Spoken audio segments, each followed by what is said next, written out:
Welcome you all for today's class, that is alternative building technologies, and this is module 4 as per the VTU syllabus. I, Pooja Hegaje, professor. Let's start for today's session. Now alternative building technologies, we are going for other technologies so that we can have a better and firm and a non-polluting environment. So let us see what are the technologies. So in this chapter you will be dealing with uses of arches in foundation, alternatives for wall constructions. In that you will be having composite masonry, confined masonry, cavity walls, ramped earth. Then the fourth topic, ferro cement, ferro concrete building components, then its materials, its specification, properties, how is the construction methods, application, and the second last topic is top to down construction and down to top construction, and the last topic for alternative building technologies will be my1 construction. I have divided the module in two parts, that is alternative building technologies, and the second part of this will be alternative roofing systems. So that will be taking in the next. So let us speak about uses of arches. Now what is an arch? Arch are one of the most efficient forms of structures. They are widely used in buildings and bridges since ancient times. The behavior of arch depends on the geometrical characteristics, that is the rise, span, thickness and width, and even the materials used for constructions, and the type of loading and type of support conditions provided. Arches are constructed normally in masonry. Conventional masonry arches are constructed using bricks or stones in cement mortar. Plain cement arches can also be preferred in constructions.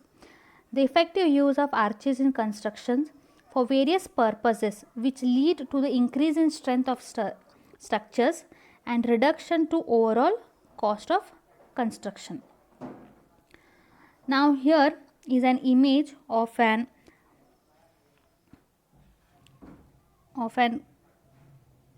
arch where you can see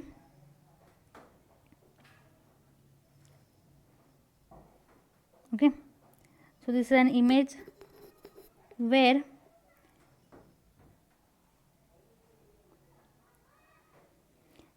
this part is the rise, that is from the bottom to the top, or the topmost part, highest part of an arch is called as an rise.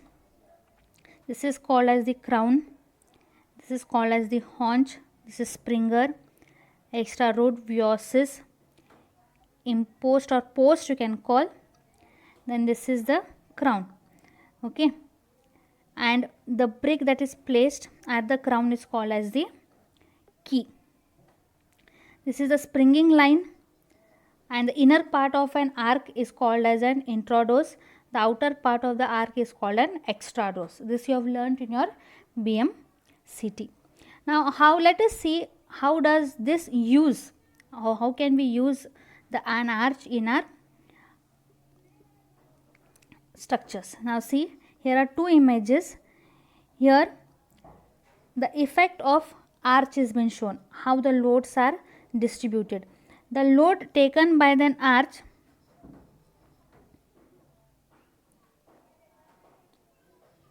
here, the load that is coming to an arch is distributed by the thrust, okay. Whatever here load is acting, that load is taken by compressing this arch, and whatever the shear is there, it is given out in the form of the radial stresses, okay. You have radial stress and the normal thrust. You have learnt in your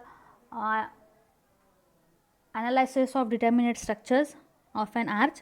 Here you get only two types of, that is normal thrust and radial shear.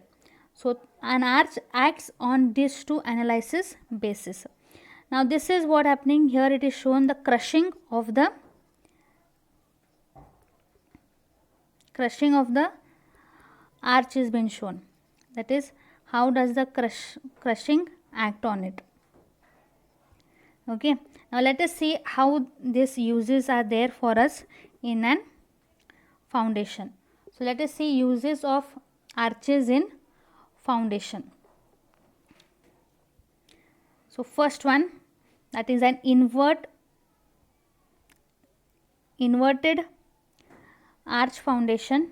Here you can see the arch is inverted in shape, that's why it is called as inverted arch foundation.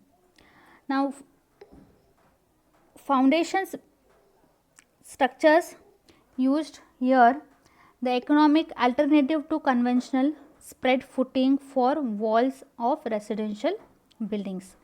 The arch can be constructed using masonry, plain cement concrete, reinforced cement concrete. Any shape of an arch can be chosen, like you have parabolic arches, circular arches.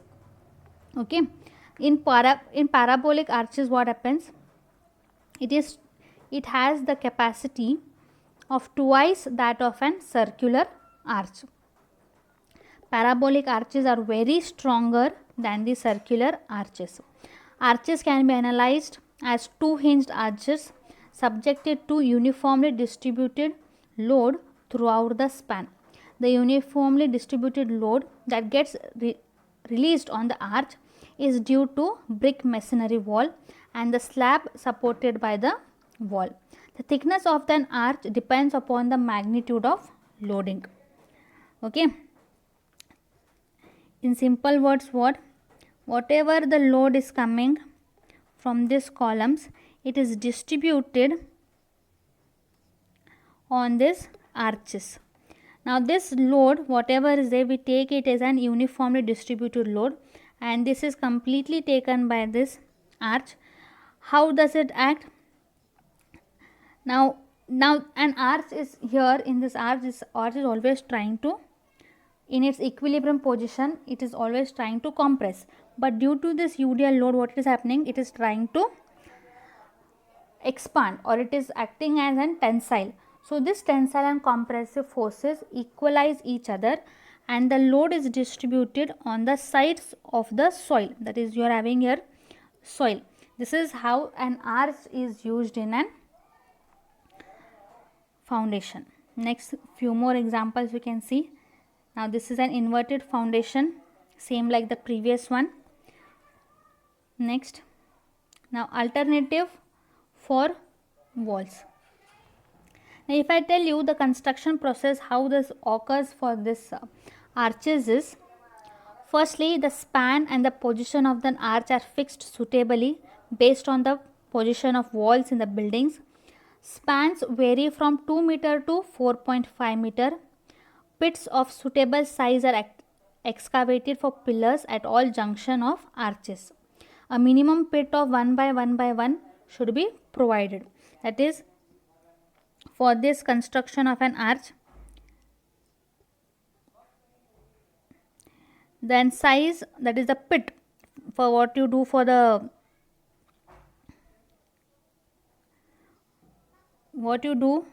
here in the plan, you can see, first you have to wherever your line diagram is coming, center to center, wherever you are going to place the arch, there you have to excavate and pit, and that pit size should be 1 by 1 by 1 meter. Natural ground level is between the pits is trimmed to the arch shape, so that the crown of an arch is at the ground level. The rise of the arch should be as high as feasible to keep the horizontal thrust low. Now this is your ground level, natural ground level, and this is the depth of the foundation. So how do? You start excavating a bit by bit, okay, so that you get exactly the curved surface on this structure. Now when you are doing this, the height, okay, this is the rise, this rise should be kept as high as possible, so that the thrust that is coming on the foundation